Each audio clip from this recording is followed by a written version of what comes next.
खबर सामने आ रही है। भारत पाकिस्तान सीज फायर पर यह बड़ी खबर सामने आ रही है। भारत पाकिस्तान के बीच में यहां पर अब 18 मई तक युद्ध विराम की बात कही जा रही है, लेकिन ये जो बातें चल रही हैं 18 मई तक युद्ध विराम की, ये केवल पाकिस्तान की तरफ से आ रही हैं। पाकिस्तान की तरफ से ये बयान जो है वो लगातार दिए जा रहे हैं। बिलावल भुट्टो ने जिस तरीके से बयान दिया, इशाक डार ने जिस तरीके से बयान दिया, बिलावल भुट्टो के अंदर खौफ है कि 18 मई तक युद्ध विराम की अगर बात सही है तो युद्ध विराम खत्म होता है तो क्या होगा पाकिस्तान का।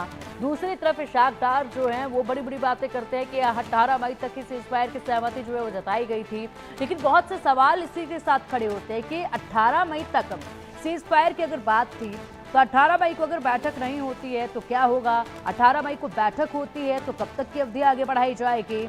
और इसी के साथ यहाँ पर अगर सीज फायर खत्म होता है, 18 मई को बैठक नहीं होती है, सीज फायर खत्म होता है, कोई भी वार्ता नहीं होती है, तो क्या कुछ एक्शन आगे देके जाएंगे, क्या पाकिस्तान की तरफ से किया जाएगा, क्या हिंदुस्तान की तरफ से जवाब दिया जाएगा।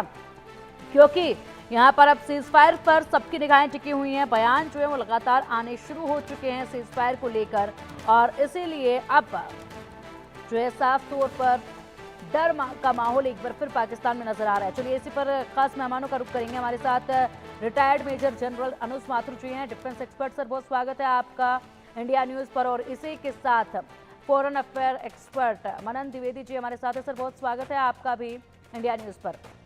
अनुज सर, सबसे पहले रुख आप ही का करना चाहूंगी।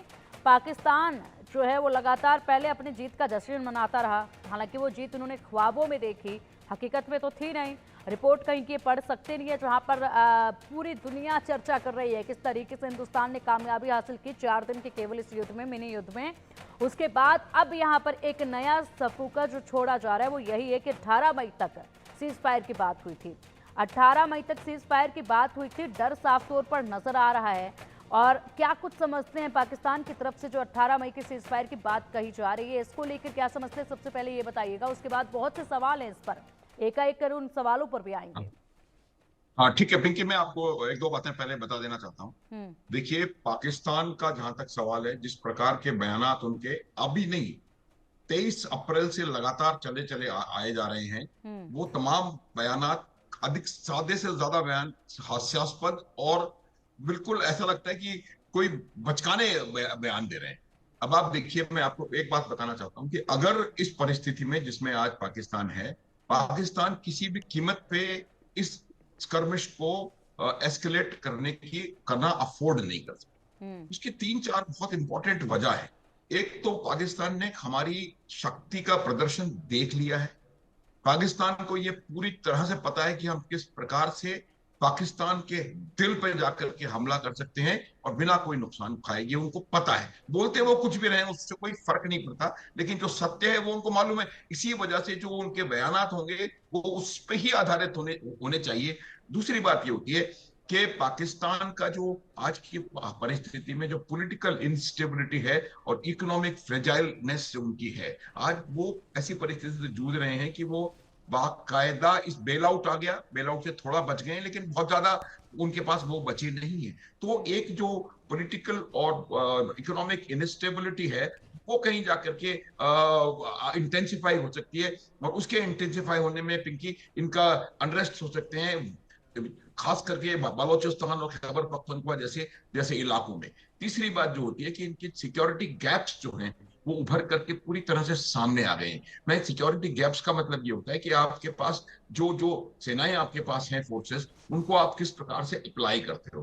ये हम्म। मैंने पहले भी कहा था पिंकी आपके चैनल पे कि इससे बहुत ज्यादा फर्क नहीं पड़ता कि आपके पास क्या है, हम्म। इससे फर्क पड़ता है कि आप उसको किस नंबर में और किस प्रकार से आप पॉइंट ऑफ डिसीजन पर अप्लाई कर सकते हो। हम्म। तो मेरा ये मानना है कि उनके पास अभी ऐसा डिवीजन हुआ हुआ है सेनाओं का कि जो वेस्टर्न फ्रंट पे उनकी लड़ाई लड़ रहे हैं बलूचिस्तान में या खैबर पख्तूनख्वा में, अगर वो उनको भारत के खिलाफ शिफ्ट करेगा तो वेस्टर्न फ्रंट में वो काफी बुरी तरह से एक्सपोज हो जाएगा। और जिस प्रकार से बलूचिस्तान ने बहुत एग्रेसिव मोड अपना अख्तियार कर लिया है और टीटीपी भी बहुत मौके देख देख करके उनके ऊपर हमले कर रही है, तो मुझे लगता है ये डिवीजन ऑफ फोर्सेस भी जो है वो पूरी तरह से एक्सपोज्ड है। तो ये जो मेरे हिसाब से Pakistan can not afford Pinky, वो कभी हम्म। अफोर्ड नहीं कर सकते कि इसको इसको एस्केलेट करें। तो ये हम्म। ये इसलिए आ रहा है उनका बयान। देखिए, जब से ये cease fire, so called cease fire हुआ है, तब से अब हमारे प्रधानमंत्री आदमपुर गए हैं और रक्षा मंत्री श्रीनगर जाते हैं, फिर अब भुज जा रहे हैं। सब तरह के हम लोगों ने पॉजिटिव बयान दिए हैं और हर जगह ऐसी हमने मैसेजिंग करी है कि उससे पाकिस्तान को बिल्कुल सही कहा गया कि आपकी सेबर रेटलिंग नहीं चलेगी, किसी दूसरे का हस्तक्षेप है मंजूर नहीं। तो वो बहुत दबाव में है उनके लीडर्स। और उसके बाद आप देखा होगा कि जब से ये चीज फायर हुआ है, मेरे को किसी पॉलिटिकल लीडर का तो स्टेटमेंट नजर ही नहीं आया, एक आध को छोड़ के।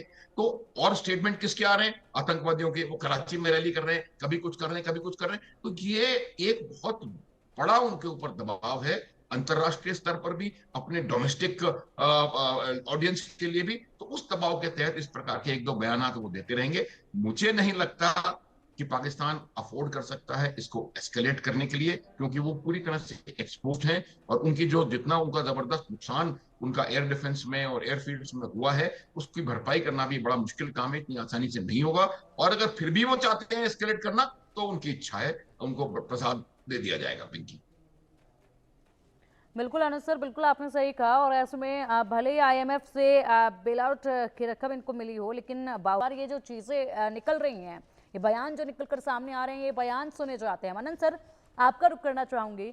देखा जाए तो सीज फायर का जो पूरा पैटर्न है वो एक आपसे समझना चाहूँगी, और साथ ही साथ अनुज सर ये मैं आपसे समझना चाहूँगी सीज फायर का पूरा पैटर्न। लेकिन अगर बात की जाए मनन सर, यहाँ पर 19 मई तक अभी भी सीमावर्ती स्कूलों के खोलने का फैसला जो है वो नहीं किया गया है, इस पर भी बताइएगा। जी मनन सर। यहाँ पर मैं कहना चाहूंगा कि अगर हम सीज फायर को समझना चाहते हैं तो हमें इंटरनेशनल लॉ, जो अंतर्राष्ट्रीय विधि और कानून है, जो नॉर्म सेटिंग है और जो नियम है, उन पे थोड़ा ध्यान देना पड़ेगा। तो उसमें हम ये देखें कि सीज फायर का जो डेफिनेशन है, एक कन्वेंशन आए दो बार, एक तो 1899 में और एक 1907 में। तो अब Hague convention law of war की बात करते हैं। तो हम इस बात में नहीं जाएंगे कि भारत पाकिस्तान के बीच जो स्कर्मशिश हुई वो फुल फ्लेजेड वॉर थी या नहीं थी, सिमेट्रिक वॉरफेयर था या वो एसिमेट्रिक वॉरफेयर था। पर हम सीज फायर को देखें तो हमें ये समझना चाहिए कि हॉस्टिलिटीज, सीज फायर का बड़ा ही लिमिटेड मतलब होता है।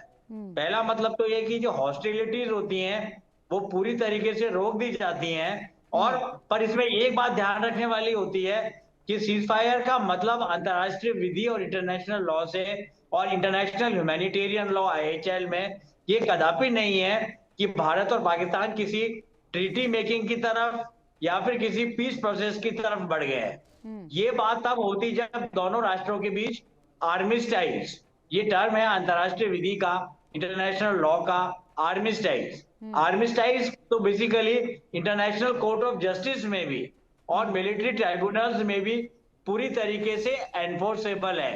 तो अभी हम बात कर रहे हैं जो भारत पाकिस्तान के बीच हुआ है वो है सीज फायर, वो इंटरनेशनल कोर्ट ऑफ जस्टिस में भी या किसी इंटरनेशनल, अगर हम ICC की भी बात करें, वहां पर बिल्कुल भी एग्जीक्यूशनेबल नहीं है, वहां पर भी बिल्कुल भी फंक्शनल नहीं है। तो ये सीज फायर की बात है। और दूसरी बात, दो दृष्टिकोण है यहाँ पर। पहला दृष्टिकोण अंतर्राष्ट्रीय विधि के हिसाब से ये है कि अगर पाकिस्तान इसका उल्लंघन करता है तो भारत को राइट है, हमको हक है कि उल्लंघनकर्ता पाकिस्तान के ऊपर मिलिट्री एक्टिविटी करें, मिलिट्री अटैक करें। और एक दूसरा दृष्टिकोण और है अंतर्राष्ट्रीय विधि और कानून में कि कोई अगर सर्कमस्टेंसेस प्रूव कर ले जाए, कोई कंट्री जैसे कि पाकिस्तान सर्कमस्टेंसेस प्रूव कर ले जाए कि इन सर्कमस्टेंसेस में ठीक है मनन सर